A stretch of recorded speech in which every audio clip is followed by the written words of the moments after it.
Last lecture we have studied about the structure and the details of development, that is the very first chapter of economics class 10th. तो हमने last class में पढ़ा था कि development में basically structure में सिर्फ तीन मेजर हेडिंग था. First one is that is 3 goals of development, second heading that is important terms and third heading that is public facilities and sustainable development. तो अपन सेकंड हेडिंग की बात कर रहे थे. सेकंड हेडिंग अपन लास्ट लेक्चर में important terms पढ़े थे. तो इंपॉर्टेंट टर्म्स में अपन ने पहले तीन टर्म्स पढ़े थे, that is first is infant mortality rate, then literacy rate and net attendance ratio. Now we are starting with another important terms, that is first one समझेंगे what is UNDP, what is HDR and what is HDI. Basically UNDP, HDR and HDI are connected. UNDP means United Nations Development Program, HDI means Human Development Report and HDR means Human Development Report, HDI means Human Development Index. Basically United Nations जो कि acts as world government, it is not but it acts as world government, जिसकी बहुत सारी bodies हैं. उसमें से जैसे कि आपने सुना होगा WTO के बारे में, WHO के बारे में, जो भी ट्रेड रिलेटेड इश्यूज होते हैं वो WTO में सॉल्व होते हैं, जो भी हेल्थ रिलेटेड इश्यू होते हैं वो WHO में सॉल्व होते हैं. वैसे ही एक यूनाइटेड नेशंस का एक डेवलपमेंट प्रोग्राम है UNDP. उसमें यूनाइटेड नेशंस क्या करता है, ऑल ओवर द वर्ल्ड की जो जितनी भी कंट्रीज हैं उनको रैंक करता है on the basis of health, education and income. Health, education and income में कैसे करता है? Actually, United Nation Development Program एक HDR बनाता है, Human Development Report बनाता है, जिसके अंदर HDI होता है, Human Development Index. And what is Human Development Index is? वो इंडेक्स कंपेयर करता है अलग अलग कंट्रीज को on the basis of health, education and income. For example, human development index में एक क्राइटेरिया होता है कंट्री को एनालाइज करने का, दैट इज लाइफ एक्सपेक्टेंसी. दूसरा क्राइटेरिया होता है that is gross enrolment ratio. तीसरा क्राइटेरिया होता है दैट इज पर कैपिटा इनकम. जब मैं लाइफ एक्सपेक्टेंसी की बात कर रहा हूं तो मैं हेल्थ रिलेटेड इश्यूज की भी बात इसमें आ जाती है. जैसे कि एक कंट्री में what is life expectancy, that I am explaining you, that एक कंट्री में जब एक बच्चा पैदा होता है तो उसकी एक्सपेक्टेड लाइफ कितनी मानी जाती है, अनटिल एंड अनलेस वो एक्सीडेंटल उसका डेथ हो जाए. उसके अलावा एक एक्सपेक्टेड लाइफ कितनी मानी जाती है कि वो कितना साल तक एक ऑन एन एवरेज जिएगा. होता है कई एग्जांपल कंट्रीज में, जैसे for example in India at present it is 68. तो हो सकता है कि इंडिया में लोग होते हैं वो 100 साल भी जी जाते हैं, हो सकता है कि 50 साल में मर जाते हैं. तो एक एवरेज एज निकाल रखा है कि 68 अगर एक बच्चा इंडिया में पैदा होता है तो ऑन एन एवरेज वो 68 जिएगा. क्यों? क्योंकि यहाँ पर पहले जैसे हम इंडिपेंडेंस की बात करें, लास्ट टाइम की बात करते हो तो 64 था, 68 हो गया. इंडिपेंडेंस में और कम था. तो इससे हमें पता क्या चल रहा है, हमारी धीरे धीरे जितनी भी हेल्थ फैसिलिटीज हैं वो इंप्रूव होती जा रही है, राइट? तो life expectancy tells about the जितना भी हेल्थ का आपकी कंट्री में क्या स्टैटिस्टिक्स है, कैसा आपका हेल्थ मैनेजमेंट है, कितनी हेल्थ फैसिलिटीज आप प्रोवाइड करते हैं. Life expectancy tells about that. When you come to gross enrolment ratio, now what gross enrolment ratio means. पहले मैं आपको कैलकुलेट करना सिखाता हूं कि ग्रॉस एनरोलमेंट रेशियो कैसा होता है, या फिर कैलकुलेट से पहले मैं बताता हूं कि what is gross enrolment ratio. Basically हमने लास्ट क्लास में एक एग्जांपल पढ़ा था कि अगर लेट्स सपोज एक जो गांव है या फिर टाउन है उसमें 20,000 बच्चे हैं. उस 20,000 बच्चों में से लेट्स सपोज 10,000 बच्चे वो हैं जो एज ग्रुप 6 और 10 के बीच में आते हैं, ठीक है. अब उस 6 और 10 के बीच में लेट्स सपोज बच्चा जो होता है वो 6 और 10 की एज में मैक्सिमम कितना 5th क्लास तक पहुंच जाता है, तो वो प्राइमरी एजुकेशन होता है. तो वो 6 to 10 के बीच में जो 10,000 बच्चा है उसमें से एक्चुअली प्राइमरी एजुकेशन गेन कौन कर रहा है, कौन कौन स्कूल में पढ़ता है. लेट्स सपोज हमने लिया था कि 8,000 बच्चा पढ़ता है, तो नेट अटेंडेंस रेशियो उस टाइम पर कितना हुआ था, 80%. क्यों? क्योंकि वो पर्टिकुलर एज ग्रुप में 6 to 10 वाली जो एज ग्रुप है उसमें कितना बच्चा पढ़ रहा था, सिर्फ 80%, 8,000 बच्चा आउट ऑफ 10,000. तो वो तो नेट अटेंडेंस रेशियो हो गया था. But when it comes to gross enrolment ratio, gross enrolment ratio क्या होता है, लेट्स सपोज 8,000 बच्चा प्राइमरी एजुकेशन में था, लेकिन वो 8,000 से कन्वर्ट कितना होता है सेकेंडरी एजुकेशन में. लेट्स सपोज उसमें 8,000 में से सिर्फ 6,000 बच्चा कन्वर्ट हुआ था, तो उस हिसाब से ग्रॉस एनरोलमेंट रेशियो निकलता है प्राइमरी से सेकेंडरी में कितना कन्वर्जन हो रहा है. तो इसको कैलकुलेट करना हो तो हम कैसे कैलकुलेट करेंगे, that is gross enrolment ratio. This is for primary level. Primary level में एनरोलमेंट इन प्राइमरी लेवल कितना था, जैसे हमने एग्जांपल लिया कितना था, 8,000 था. Population of official age for primary level, कि कितनी पॉपुलेशन थी प्राइमरी लेवल पर ओवरऑल, दैट इज 10,000 इनटू 100. तो ये हो जाएगा gross enrolment ratio. Getting my point? Now after this it come when we come to per capita income. Per capita income क्या होता है, ये बहुत सिंपल है. ऑन एन एवरेज एक कंट्री में बंदे की रहने वाले की कमाई कितनी होती है उसे पर कैपिटा इनकम कहते हैं। हम इसको कैलकुलेट कैसे करेंगे? लेट्स सपोज इंडिया में अकॉर्डिंग टू 2011 सेंसस 1.21 बिलियन लोग रहते हैं, तो 1.21 बिलियन की टोटल इनकम कितनी है? ठीक है, तो total income divided by total population we will get average income. Getting my point? Let's suppose एक क्लास में 20 बच्चे हैं, 20 बच्चों का 20 नंबर का टेस्ट होता है, तो किसी के 20 आते हैं नंबर, किसी के 15 नंबर आते हैं, किसी के 10 नंबर आते हैं, किसी के 0 नंबर आते हैं। तो टोटल उस क्लास में 20 बच्चों का कितना नंबर एवरेज आया, कैसे अपन कैलकुलेट करेंगे? सबके नंबर को प्लस करके divided by 20, that is the total strength of the class and we'll get the average marks of the class. Getting my point? Okay, now these are the few more terms which we have discussed. Now we come up with the last two terms, that is GDP and GNP. What is GDP and what is GNP? Now आपने सुना होगा GDP के बारे में हमेशा news में, ये वो इतने percent, like GDP today this year will be raising by 7.1%, 8%, ऐसा वैसा। मैं आपको पहले समझाता हूं कि जीडीपी होता क्या है। GDP is basically the total income of goods and services produced in a country in one financial year, that is called GDP of a country. अब इसको elaborate करके कैसे समझाएं? एक कंट्री में एक साल में, एक साल कौन सा? Financial year. फाइनेंशियल ईयर क्या होता है मैं आपको बाद में समझाऊंगा।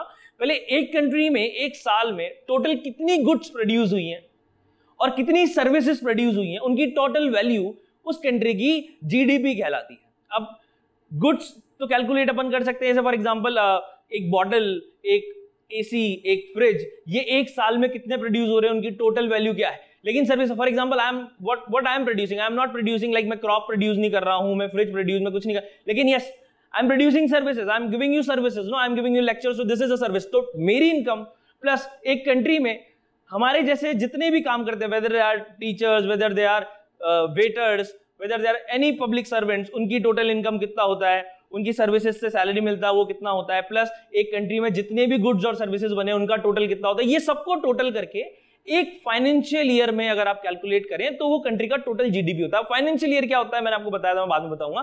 फाइनेंशियल ईयर बेसिकली जैसे एक नॉर्मल ईयर होता है, वो आप कैलकुलेट करते हो 1 जनवरी से लेकर 31 दिसंबर तक। तो एक फाइनेंशियल ईयर चालू होता है 1 अप्रैल से लेकर 31 मार्च तक। जैसे सैलरीज भी इंक्रीमेंट होती है अगर किसी की, तो फिर सैलरी इंक्रीमेंट कब होता है? जनरली मई में। क्यों?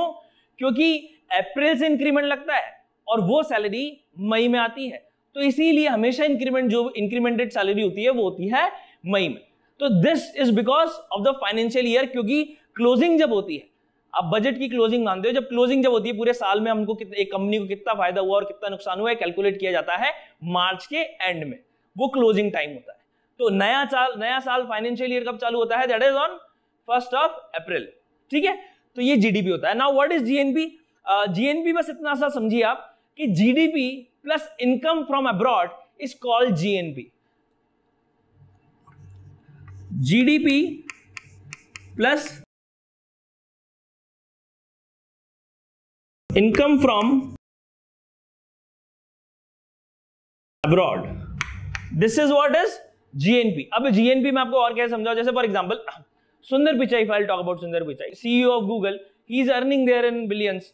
तो अब वो उसकी जो टोटल इनकम है वो एक साल में कितना कमाता है, वो इंडियन जीडीपी में थोड़ा काउंट होगी, क्योंकि ही इज अब वो यहां नहीं रहता, वो वहां इनकम वहां अपनी सैलरी ले रहा है, वहां अर्न कर रहा है, लेकिन it will come in the Indian GDP because somewhere down the line he is a Indian citizen also.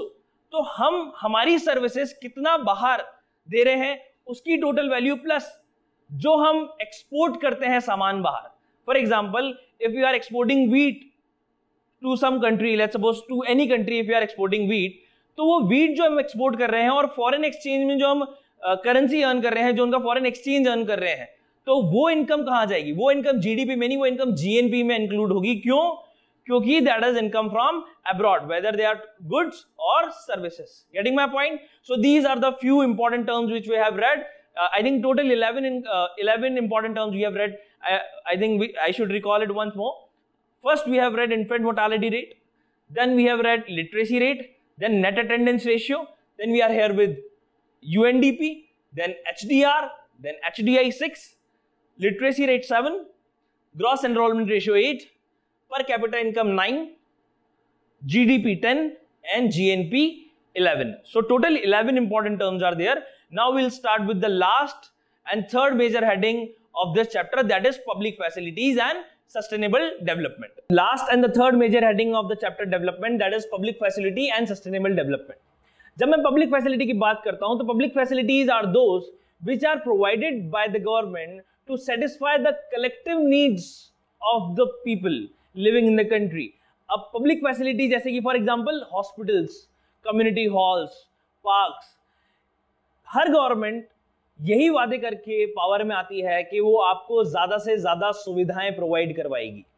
अब लेकिन किसी भी, जैसे अभी एग्जांपल इंडिया में स्वच्छ भारत अभियान चल रहा है, जगह जगह पर टॉयलेट्स बनाए जा रहे हैं, हर घर से वादा किया जाता है कि हर घर में एक्सपेक्ट किया जाता है कि टॉयलेट हो, आपको राशि मिलता है टॉयलेट बनाने के लिए घरों पर is it feasible for a nation like India जहां पर कितनी जगह पैसों की और जरूरत है? हम अपना एजुकेशन में बहुत अच्छा कर सकते हैं अगर हमारा जो जीडीपी का ज्यादा रेशियो एजुकेशन में लगाएं, डिफेंस में लगाएं.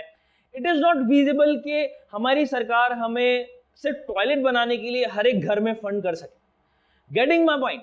सो सरकार हर घर में तो सर्विसेज प्रोवाइड नहीं कर सकती है, लेकिन सबसे इजीएस्ट और चीपेस्ट वे क्या होता है, एक पर्टिकुलर कम्युनिटी के लिए, एक पर्टिकुलर ग्रुप ऑफ पीपल के लिए एक ऐसा कुछ सिस्टम बना दिया जाए जो सब लोग यूज कर पाए.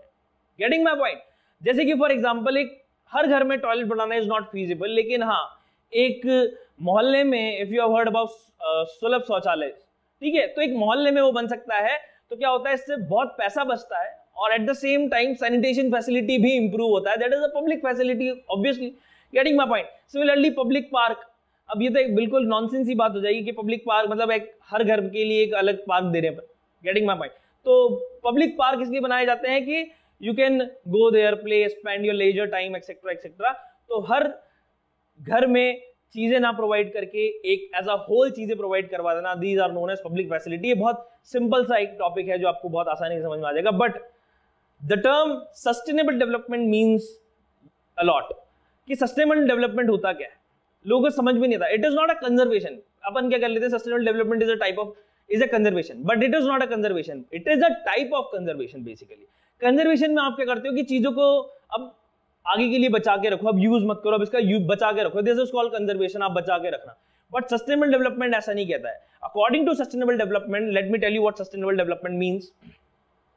लेट्स सपोज इंडिया को एक साल के लिए 20 यूनिट क्रूड ऑयल मिलता है. एक साल के लिए इंडिया को बोला गया कि आपको 20 यूनिट क्रूड ऑयल दिया जाएगा, और यूनिट कुछ भी हो सकता है, बिलियन, ट्रिलियन, कुछ भी हो सकता है. तो इंडियंस ने डिसाइड किया कि इंडियन गवर्नमेंट ने डिसाइड किया कि फॉर फर्स्ट 6 मंथ्स, एक साल के लिए था, तो for first 6 month will use 10 units and for another 6 months will use another 10 units.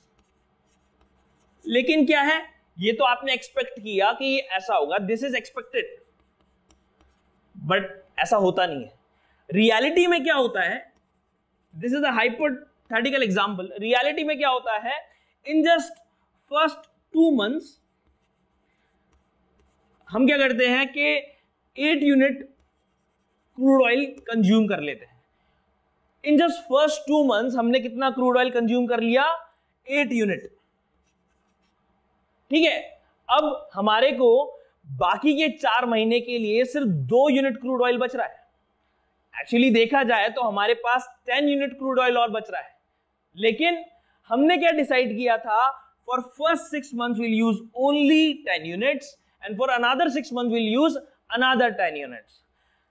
तो आप इस टाइम पर ये डिसाइड कीजिए कि अगले जो आने वाले 4 महीने बचे हैं उसमें हम सिर्फ 2 यूनिट यूज करेंगे, और भले ही आने वाले 1 महीने में 2 यूनिट खत्म हो जाए, बाकी के जो 3 महीने बचे हैं उसमें हम कुछ भी यूज नहीं करेंगे. लेकिन ये 10 यूनिट तो हम आने वाले 6 महीने में ही यूज करेंगे. जब आप ऐसा थॉट लेते हैं, जो आप इस तरह का डेवलपमेंट देखते हैं, तो this type of development is called sustainable development. And now what sustainable development means, I'll give the definition of it. When you utilize the resources but keeping in mind the needs of future generation also. अब सवाल उठता है कि sustainable development का concept आया कहां से, तो आपने क्लास 8th में पढ़ा होगा ये सारी चीजें। क्लास 8th में क्या पढ़ा होगा? क्लास 8th में आपने एजेंडा 21 के बारे में पढ़ा होगा, रियो de Janeiro, first earth summit that is in 1992 Rio de Janeiro में हुआ था, जब एनवायरमेंटल क्राइसिस बहुत सारे हो रहे थे, तो सब सारे नेशंस के हेड्स ने, वेदर प्राइम मिनिस्टर, प्रेसिडेंट्स, ये सब एक जगह पे रियो डी जेनेरियो में बैठे और इनने एक स्टैंड लिया कि हमारे देश में, सब इंडिविजुअल देश में, तो पूरे दुनिया में इकोलॉजिकल क्राइसिस कितने बढ़ते जा रहे हैं, तो इसके लिए हमें कुछ ना कुछ स्टेप लेना चाहिए। तो वहां पर सबसे पहले सस्टेनेबल डेवलपमेंट के मुद्दे को सबसे पहले ऑफिशियली एक्सेप्ट किया गया। But it does not mean sustainable development वहीं से आया। सस्टेनेबल डेवलपमेंट की बात 3-4 साल पहले ही हो चुकी थी, लेकिन ऑफिशियली ग्लोबली इसे अडॉप्ट किया गया 1992 में, that is in Rio de Janeiro, agenda 21 we are talking about. Then after 10 years वो जो ग्लोबल मीट था, ग्लोबल अर्थ मीट जो था, वो हर 10 साल बाद कंटिन्यू होता रहा। 2002 में वो दोबारा हुआ, 2002 में that happened in Johannesburg South Africa, then in 2012 again in Rio de Janeiro Brazil. तो ये सस्टेनेबल डेवलपमेंट पर वो सारे बैठ के बात करते हैं कि हमने कितनी रिसोर्सेज को यूटिलाइज किया है और कितनी रिसोर्सेज हमने फ्यूचर जनरेशन के लिए बचा रखी है। तो एक मेरे को कोटेशन याद आता है at the end of this chapter, Gandhi ji का ये कहना था कि we have enough for everybody's need but we don't have anything for anybody's greed, कि जितनी हमारी नीड है उसके लिए तो हमारे पास पर्याप्त है, काफी है, लेकिन जो हमारी इच्छाएं हैं, जो हमारी विशेष है, जो हमारा लालच है, उसको पूरा करने के लिए हमारे पास कुछ नहीं है। और अगर हम लालच को पूरा करने के लिए सोचते रहे, उसके ऊपर काम करते रहे, तो हमारा एक दिन ऐसा आ जाएगा कि जो हमारी जरूरतें हैं वो भी हम पूरी नहीं कर पाएंगे। That is what sustainable development means, and this is what the chapter development means. I hope you have understand the chapter, and now in next lecture we will start with another chapter. Thank you.